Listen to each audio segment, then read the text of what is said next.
News at 11 begins now. Good evening and thank you for joining us. I'm Mark Hanrahan. And I'm Regina Ahn. There is a lot of news breaking around the world today about the coronavirus. We want to give you a wrap up of what happened today that impacts you here in the inland Northwest. Leaders in Washington, Spokane, and the President of the United States spoke out warning people about the spread of the illness. Several hours ago, the President announced travel restrictions and plans to help the economy following the outbreak. Governor Jay Inslee banned events with crowds of over 250 people in 3 western Washington counties. And here in Spokane, Mayor Nadine Woodward echoed his concern by urging social distancing. In the sports world, the NCAA announced that March Madness games will be played without fans. This prompted the Spokane Sports Commission to speak about how this will impact games here in Spokane. And while President Trump called for unity while addressing the nation from his Oval Office on his administration's new steps to control coronavirus outbreak. Yeah, he announced a 30-day suspension of travel from Europe except for the UK. The restriction does not apply to U.S. citizens. And taking early, intense action, we have seen dramatically fewer cases of the virus in the United States than are now present in Europe. He also asked Congress for an additional $50 billion in funding for small business loans and says he will call on the IRS to delay the April 15th tax deadline for certain businesses and individuals. And today, the city of Spokane held a press conference to explain how they'll be responding to the virus. Yeah, KREM 2's Casey Decker was at that conference today. He joins us live in the newsroom tonight to break down the various changes coming our way. Casey? Well, Mark, Regina, the theme of the day here in Spokane is preparations, not restrictions. Whereas the west side of the state is starting to face real limitations on public life, here, those aren't in place yet. But the key word is yet. There have been no confirmed cases of the coronavirus in Spokane, but no confirmed cases does not mean no virus. I think it's important for us to understand that it is here. We just don't necessarily have documentation that it's here. What it does mean is the virus at least hasn't gotten as bad here as it has in Seattle. City leaders said that gives us some time to prepare. We are urging everyone in the Spokane community to take immediate steps to practice social distancing. So what does that mean? Well, basically don't get up close with other people unless you have to. Working from home, postponing meetings, not shaking hands, and especially avoiding people with compromised immune or respiratory systems. These are all steps folks in Spokane can be taking right now. Of course, there are also questions about big events. Governor Jay Inslee banning all big events in several west side counties. But the mayor said here, we aren't to that point yet. At this time, we have not established limitations. Again, we have not established limitations on large social gatherings. Now, that could change in the coming days. At this time, we are urging organizers of large social gatherings to review their contingency plans for postponing or even canceling events of 250 or more people. Even without government restrictions, many events in Spokane are already affected. The NCAA announced it will not allow fans at March Madness games. The biggest event Spokane hosts annually, a teen volleyball tournament, has been canceled. So too has the St. Patrick's Day Parade. Individual agencies within the city are also taking precautions. Providers for homeless shelters are meeting regularly to form contingency plans and share sanitation resources. STA buses are being cleaned more frequently. Many city employees will now work from home. Woodward also acknowledged the economic damage that preparations and potential restrictions later on could do to the city. There is going to be an economic impact for sure. How great that is to be seen. Another big question, testing. Here's how that process works. If you have symptoms, go to your normal doctor. They will decide whether to test you. If they do test, they'll send a sample to a private or state lab, which will eventually return results. Folks here in Spokane need to be taking this seriously right now. Again, we don't have it as bad as Seattle, but the entire situation has been changing so rapidly on multiple fronts. People need to take action to assure it doesn't get that bad and prepare for a scenario in which it does. Regina, Mark? Thank you very much, Casey. Coronavirus has been affecting the sports world, especially today, including an event Washington State men's basketball is competing in right now. The Pac-12 Conference Tournament will be played tomorrow with limited fans and media personnel. KREM 2's Brenna Green was out at the T-Mobile Arena in Las Vegas before the game and spoke to Cougs Athletic Director Pat Chun.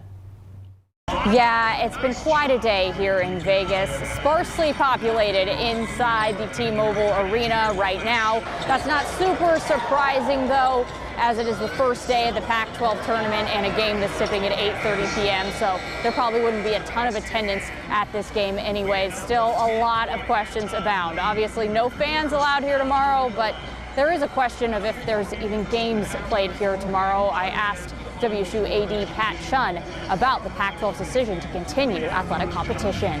Well, I think it's all fluid at the end of the day, but like I said, at this juncture where we sit tonight on 3/11 on Wednesday night, the best thing for our league is to continue going with this tournament, at least tonight with as many fans are in the arena, and then tomorrow go with restricted access to the games. And I would assume by the way this week has gone, everything's day to day at this point. It's obvious we're just in wait and see mode right now. Reporting in Las Vegas, I'm Brenna Green from 2 Sports. Brenna, for that. And Karthik, that's kind of the big news of the night, is that no fans at NCAA games, right? Yeah, it's crazy. And, one of the teams that affects the most here is Gonzaga men's basketball, because they were going to play in Spokane. They've been working all season for the first to time get that advantage. ever, right? Yeah, and they were going to be able to play in front of some fans that maybe not get to go see them in McCarthy Athletic Center so much. They were going to come here and watch them maybe play over at Spokane Arena, but it's all for naught now because, well, no fans are allowed in the stadium. And it's just a big thing for the Zags team, as they were pretty excited about this whole opportunity to get and play in front of home fans. It's what they had to say yesterday after the West Coast Conference Championship after winning that. It's going to be awesome. Hopefully two more games in Spokane in front of our home crowd. And it's just going to be a huge party, for everybody. The people that can't, access McCarthy will be able to see us play in Spokane Arena, so it's going to be great. I'm really excited. We've been looking forward to it all year long, and the Zags are going to be out just like they normally are, and it's going to be pretty special. Hey, it's going to be crazy. I'm excited to see the fans there. For Gonzaga women's basketball, they too have a chance to host in the NCAA tournament, as well as if they get a top 4 seed on selection Monday. In women's basketball, the top 4 seeds in each region get to host the first 2 games on their own home court. So obviously, potentially a big letdown. Some Zags fans that maybe thought they were going to get to see the women's basketball team play some more games in the kennel. Well, that's probably not going to happen. It's not going to happen anymore. Zags women's team hasn't hosted in the NCAA tournament since 2014. The Big Sky Conference tournament announced today that they're going to keep going the way that everything has been, with fans coming to games, being in the stands. That happens tonight in Idaho's women's basketball game. We'll bring you those highlights later. And then Eastern Washington men's basketball plays tomorrow. We'll bring you any updates if that happens again, or if they end up taking fans out of the stands. Both teams looking for NCAA tournament bids. Whitworth men's basketball will play in the NCAA Division III tournament on March 14th against Swarthmore, which is in Pennsylvania. Due to the coronavirus, their game will be played with no fans in the stands as well. We talked to them on media availability today, and how different of an experience this is going to be for them. Honestly, my initial reaction was disappointment. I was upset because I know people had already made arrangements, put money down to have plane tickets and get out there. But everybody's in this boat now, and so you just got to roll with it. In the end, it might be an advantage in a certain way. You would be playing in front of probably a hostile crowd, and instead, you're just playing in front of the scores table. This has also affected plenty of Seattle pro teams. The Seattle Mariners announced earlier today that they're not going to be playing home games for the time being over at T-Mobile Park. They were scheduled to open the season with 7 straight home games. Where they're going to play now is yet to be determined. The Seattle Sounders, the MLS team over there, is going to postpone the game on March 21st against FC Dallas. Their next home game is scheduled for April 18th. No word on whether they're going to play that yet or not. And the Seattle Dragons, the XFL team, will play its home game against the LA Wildcats this Sunday, but without any fans in the stands. For the Spokane Chiefs, well, they have a road game coming up next Tuesday against the Seattle Thunderbirds. No word on if that game is going to be played yet or not. After the Western Hockey League, the Seattle team and Everett Silvertips also had a joint statement on whether they would play games or not. Everett's one of the teams that Spokane could play in the first round of the WHL playoffs, so we'll see where that all comes about. Some final notes here. The NBA suspended games for the time being in their league. We don't know when they're going to come back after a player tested positive, Utah Jazz center Rudy Gobert, so we'll keep updated on that and what's going to happen there. And also the Washington Middle School basketball tournament was going to be held here in Spokane this upcoming weekend. That's now been canceled, so a lot of fallback coming out of this whole Is this real coronavirus thing. life? It's wild. No, it doesn't feel It like doesn't it. feel like it. This whole like a day has horror felt movie. very surreal. You know, following the announcement by the NCAA to say no fans at tournament games, and just after that, like one One by domino one. after another Yeah. just kept falling. Yeah, So that's crazy. We're not done yet. When I will assume. this end? Yeah, hopefully soon. Karthik, thank you very much. Coronavirus also impacting schools in Washington. Over on the west side of the state, multiple districts have announced shutdown. Spokane Public Schools has a plan in place, though. In a statement, they said we have structures and supports in place for students who are absent for an extended period of time due to illness or exclusion. They say that includes digital learning tools so students can access materials from home. And Washington State University says they are prepared to move to online classes following spring break. Starting March 23rd, WSU will not have classes in person due to the coronavirus outbreak. The school decided to make the shift to online courses to allow for increased social distancing. WSU says employees can still report to work as normal. This applies to all campuses in the Washington State system. And also Eastern Washington University also canceling classes due to the coronavirus concerns. University leaders announcing all classes will now be held online. This goes into effect immediately and will go on for the rest of the academic year. In the Northwest Honor Flight, suspending trips due to the coronavirus. These are flights to transport U.S. military veterans to see the memorials built in their honor in Washington, D.C.